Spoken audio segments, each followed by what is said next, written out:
Mindy, your girl, back with a story. So, it's all about Easter Sunday 2025. Picture this: sunshine, pastel nails, and honestly, a whole lot of drama. I was set to work at Nail It, the hottest salon in West Hollywood. My plan: slay some manicures, rake in those Easter tips, and then meet my boyfriend Derek for a romantic dinner. He promised me something special. We're talking real diamonds, not cubic zirconia special. I even bought a new dress for the occasion. You know, the kind that screams I'm a catch, but in a classy way. Little did I know, my Easter plans were about to get a serious makeover. It all started with a mysterious phone call. It was my best friend Liam, and he sounded worried. The salon was buzzing. It was a symphony of nail buffers, hair dryers, and juicy gossip. My first client was Mrs. Goldstein, a regular who loved to spill the tea on everyone in Beverly Hills. "Did you hear about the plastic surgeon who ran off with his receptionist?" she whispered, her eyes wide with excitement. Apparently they're honeymooning in Bali. Between clients, I snuck another glance at my phone. Liam still hadn't called back, and it was starting to freak me out. My coworker, Tiffany, noticed my distraction. "Boy trouble?" she asked, raising an eyebrow. Tiffany was the queen of reading people. She could spot a fake Louis Vuitton bag from a mile away and knew every secret in the salon. "It's Liam," I confessed. He sounded strange on the phone. Tiffany leaned in close. "Maybe he just wants to borrow your new Louboutins," she teased. Liam and I go way back, like childhood friends turned secret crushes turned just friends. We've shared so many memories. Late-night talks, inside jokes, and even those awkward teenage years when everything felt confusing but somehow safe with him around. He's always been the one I could count on, the person who knew what I was thinking before I even said a word. He was the one person who truly got me. With Liam, there was never any pressure to be someone I wasn't. Our friendship felt effortless, like we were two halves of the same whole. Derek, on the other hand, was new and exciting. He swept into my life with a kind of energy that was impossible to ignore. Everything about him was different. His confidence, his ambition, the way he made even the most ordinary moments feel special. He was a successful lawyer, charming, and always knew how to make me laugh. Derek had this way of making me feel like I was the only person in the room, even when we were surrounded by people. But lately, things had been a little off between us. The easy conversations had turned into awkward silences, and I found myself second-guessing everything I said. He'd been distant, secretive even. Sometimes I'd catch him lost in thought, his phone lighting up with messages he wouldn't explain. And then there was that weird incident with the missing credit card charges. It was just another thing added to the growing list of little mysteries between us.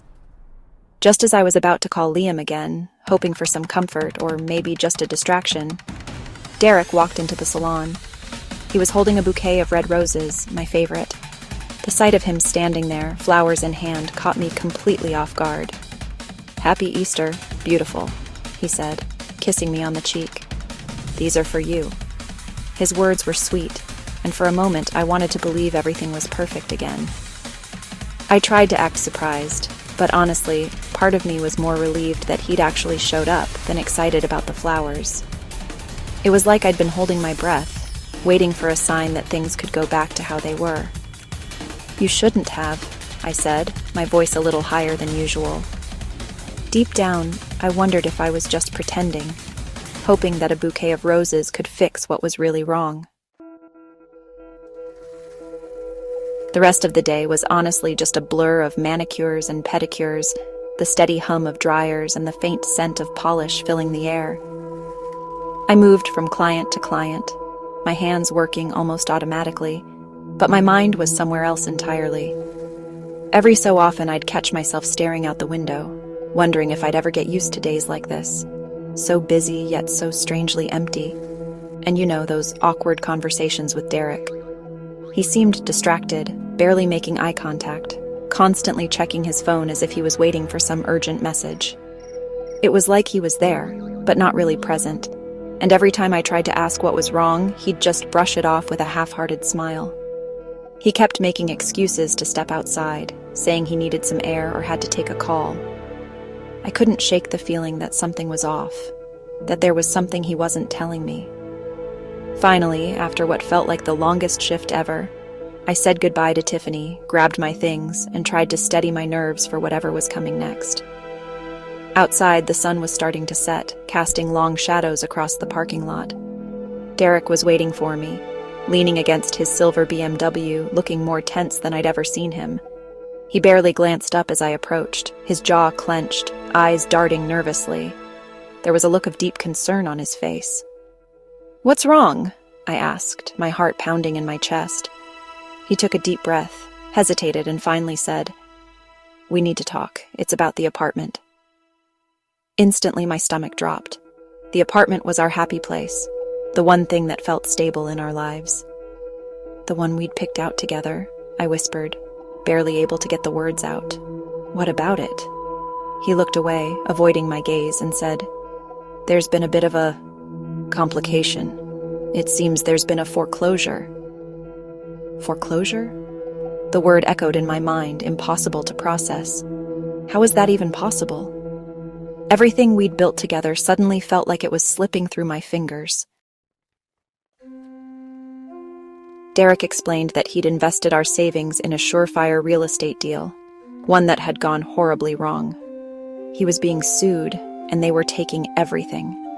The apartment, the car, even the fancy watch he was wearing. I was just speechless. How could he have been so reckless with our money? And why hadn't he told me sooner?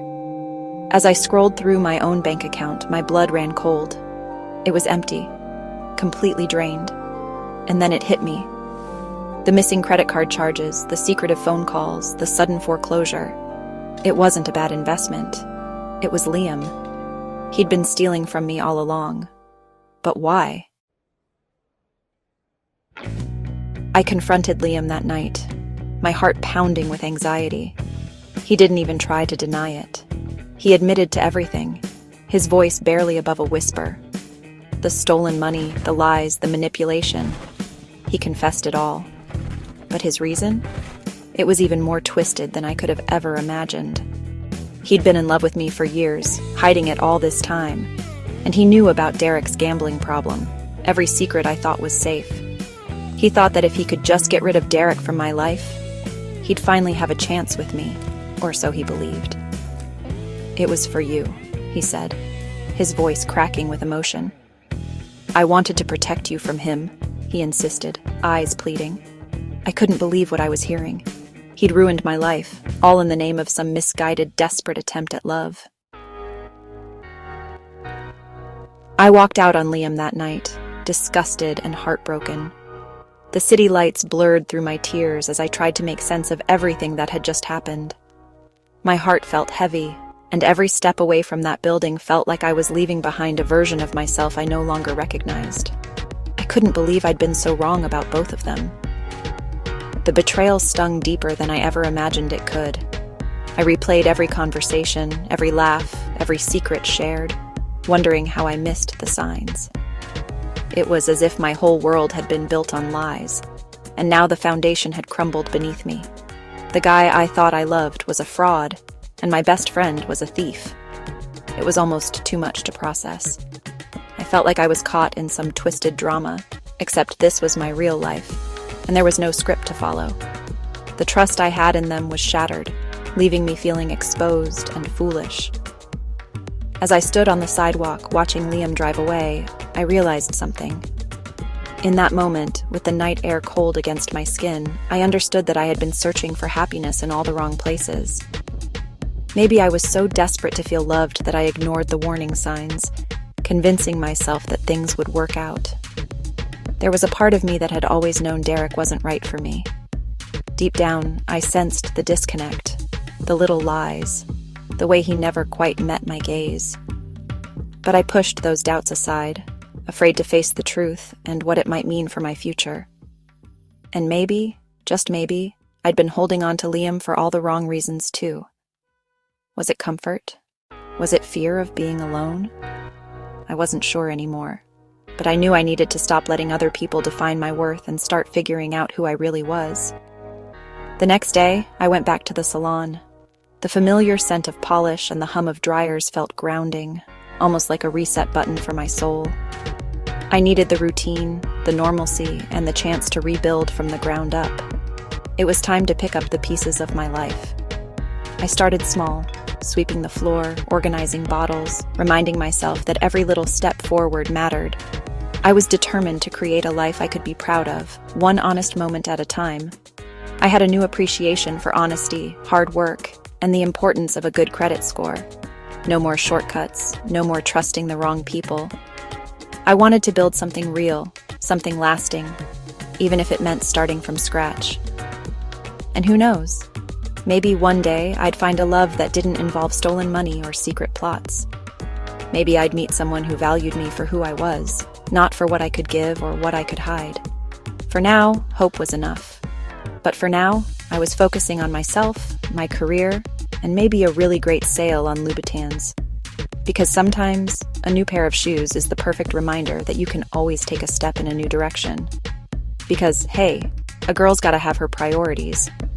And right now, my top priority is learning to love myself, flaws and all, and embracing the future, whatever twists it might bring. Disclaimer.